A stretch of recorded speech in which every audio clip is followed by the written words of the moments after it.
Kamusta ka? Para sa akin, ito na ata ang tanong na pinakamahirap sagutin. Hindi na pala ako okay. Minsan, kailangan nating tanggapin na hindi sa lahat ng oras matapang tayo.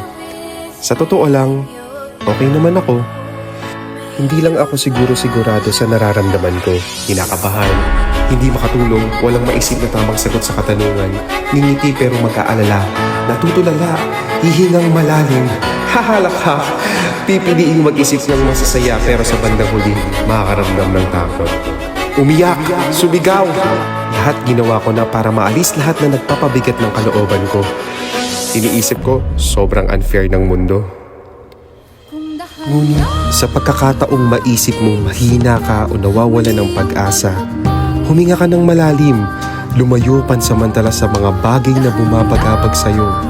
Kilalanin mong muli ang sarili mo at balikan mo kung bakit hanggang sa mga oras na ito, pinapahalagahan ka ng mga taong nanatiling mahalin ka at pinipiling mahalin ka sa araw-araw.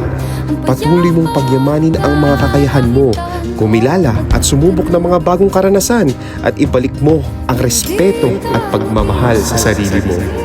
Higit sa lahat, ialay mo ang lahat sa Panginoon, lahat ng takot, pangamba at mga bumabagabag sa iyo.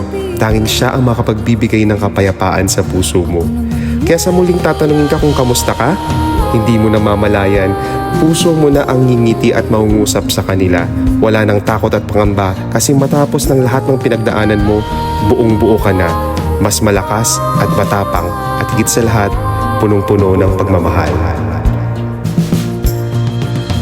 Magpapalamon sa lungkot, huwag hahayaang malugmok ang puso mo sa iba. Bato sa'yo ng iba.